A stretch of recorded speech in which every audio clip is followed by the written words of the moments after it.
My name is Nicole Cannon.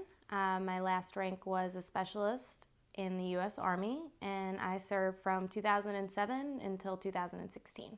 I grew up mostly on Long Island. Both my parents were drug addicts, actually, so part of the reason I joined the Army was to just get away from all of the stuff that was going on in my current home life situation. So I joined the military while I was 17. As part of a split option program, I joined the Army Reserves. So the way that that worked was actually really in my benefit because I got to go to drill with my unit for a year before I went to basic training. So I went to basic training at Fort Jackson, South Carolina. I've heard horror stories about people absolutely being miserable, but I really loved basic training. Everything about it was just exciting and different. And then graduated high school, and the next weekend I was at AIT. So for my job school, I was a financial management technician. There's like a lot of different branches to what financial management technicians do. Customer service, military pay, which is what I did, and that was ensuring that the soldiers' pay accounts were always taken care of, that if they got married on leave or got married right before the deployment and that paperwork didn't get in yet, we made those changes so that they were getting paid correctly. Unfortunately, soldiers get in trouble and we have to take money from them, so we would also do that. And then there's also the commercial vendor portion of finance where they take care of the bigger picture stuff, which is like if the Army needs to order 200 porta potties, how are we going to pay for it? Our main location was at Joint Base Balad in Iraq, and we had a smaller location off at Camp Warhorse that another group of people would run. From Joint Base Balad, we still did run those smaller missions once in a while, so we would travel by helicopter to another location, take care of the people at that smaller location that don't have access to a finance office. About 3/4 of the way through our deployment, a unit down south in Iraq was having some trouble, so we ended up getting extended and to stay in Iraq longer, and we took over at Talil and Taji, and so we actually closed down all of the finance offices in Iraq at the end of 2012, so we were the last finance unit out, so we took all of the cash out of Iraq. Came home from that deployment, was home for about a year, and then took another deployment with that same unit and went to Afghanistan. So I had 2 MOSs for that second deployment. So I was financial management specialist and human resources specialist. So 42 Alpha and a 44 Charlie. Our finance office in Afghanistan was tasked with taking care of the special forces groups. So when they go out on missions, they need cash because they don't set up in like an already established base. They set up their own situation, so they have what they call paying agents, and those paying agents would come to us and get large amounts of money, and we would take care of their needs. In Afghanistan, we were at Jalalabad Airfield. It was also called Thab Fenti. And again, we traveled through all of the other little bases in RC East that did not have a finance office close enough to them to make sure that all of their issues were taken care of. So we flew in Blackhawks or Chinooks because we were always carrying cash. So they try to keep the cash off the ground as much as possible. The first few times it was a little bit scary because, in a Blackhawk or something like that, they do have the guns on the side, and, they always tell you there's a chance that something could happen, but I was lucky that nothing ever did, and it was never, once you do it 3 times and nothing happens, it just kind of becomes second nature, I think. One big thing that happens in Iraq and Afghanistan is the locals are allowed to come onto base and sell things. We as Americans don't want them to get our debit card or credit card numbers, so what the Army set up is called an Eagle Cash system. So it's basically like a preloaded prepaid credit card, but it has no link to your actual bank account information. So when you pay out, it just comes off that preloaded amount of money.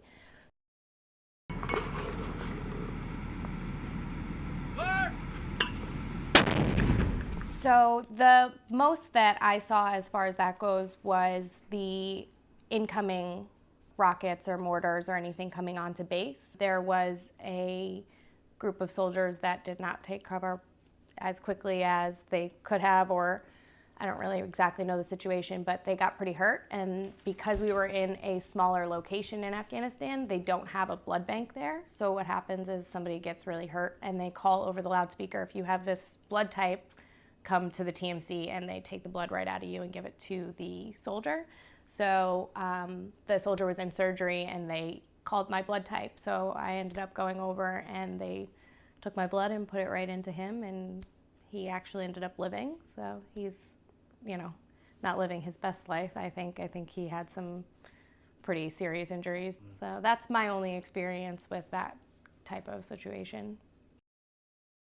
But I think that one of the most interesting things that I had a chance to see was we actually processed the first same-sex marriage BAH paperwork right after Don't Ask, Don't Tell was repealed. So that was kind of cool for me. I got to see that come across my desk and, kind of see the Army starting to change with the rest of the world, because that was never allowed before. So my first processing of that was really interesting, I think. So I was always reserve. When I came home, I was living in Michigan, and I was in the process of applying for a job with the United Service Organization. So I applied with the USO, and I ended up getting the job with the USO. By December of 2014, I was back in Afghanistan with USO. So I actually went back to Jalalabad, Fob Fenty, and helped the USO Center put on events for the soldiers, make sure that the call centers were all up and running, the computers were up and running. We always had fresh popcorn and snacks and whatever the soldiers needed. We always made sure that they were taken care of. I loved every minute of it. In such an austere location as Afghanistan or Iraq or any of those places, soldiers don't always have access to phones or internet or computers. So it's important for us to set up as many centers as possible for them to be able to contact their families, to be able to write home and say, hey, I just got here and I'm safe. And these centers are set up to try to help the soldiers deal with these deployments in the best way that they possibly can, so that they are going home a little bit more whole than they would have if they didn't have that set up. It's a long deployment, 9 months to a year of away from your family. They don't give leave anymore if you're only there for 9 months. You don't get that 2 weeks to go home. So we actually had Trace Adkins come out and perform for the troops while I was over there, which was a really cool experience. And he was just so cool and down to earth, and all he wanted to do was just give the troops a good time, which was really nice. And he put on a really great show, took a ton of pictures until everybody was happy with how many pictures they took, and signed a ton of stuff. And he was really, really fabulous. And I think that the USO in general, what we did for the troops was just always something interesting. We always put on a really big Christmas party. We had we would always find somebody on base to dress up like Santa Claus, and we would go around to all of the guard towers and give presents to the guys. And, we would do theme parties every month. I organized a carnival. So I built a bunch of games, all kinds of crazy stuff. It just kind of gives them the opportunity to forget where they are for just a minute. I think that I had a really great experience with a lot of things in the Army. There are a lot of struggles being a female in the military that, some of it I'm sure you could just surmise on your own. And I guess some of it's a little bit, more so than what, the average person would think. And I think that those are the issues that for me are the most important, to talk to other females that are thinking about joining the Army. There's always one quote that I tell them, and it sounds terrible, and I know it, but it's true. There's 3 types of men in the Army, or the military in general. There's the kind that think, hey, you know what? They're there to do a job. I'm here to do a job, and we can all work together and be a team and do this job together. There's the kind that thinks that you're there for one thing and one thing only, and that is for their benefit. And then there's the kind that don't think you belong there at all because you're a woman. And unfortunately, 1/3 of those is a good one. And that's just what you deal with as a woman in the military. And you're always trying to overcome that, along with, sexual harassment. That was a really big reason why I got out of the Army. I just, it happened to me one too many times, and it just changed it for me. you know, it happens, and sometimes it happens with the people that you're supposed to trust the most, and you're put in a situation where, you know, the Army just can't protect you at some point. But that's just the way that the world is, and I don't want to say that it's a man's world that you're walking into when you walk into the Army, because that's such a cliche thing to say, I feel like, but it is. So that's the struggles of being a woman in the military. You know, you have that extra fear all the time, that extra thought of, well, I can't walk to the bathroom because it's 2 o'clock in the morning. There might be a man out there that's going to rape me. So now, instead of just thinking, okay, like, you know, there might be a bomb tomorrow, I also have to think about getting raped.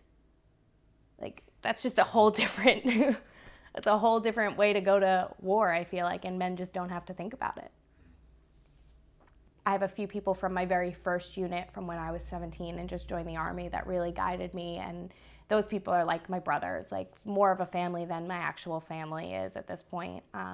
There's some people that I deployed with both times that I know, you know, we will be in each other's lives forever, and I wouldn't be who I am without them. Joining the Airborne Tri-Team was interesting because it's, you know, people around my age, and everybody's looking to do something athletic to, you know, find an outlet that's going to help you through your stuff in a different way. And that's something that I very much enjoy, because it seems with veteran groups, a lot of it revolves around, you know, let's go to the bar and get a drink. And that's just not for me. So the Airborne Tri-Team has really given me a different way to be around veterans that I've really enjoyed.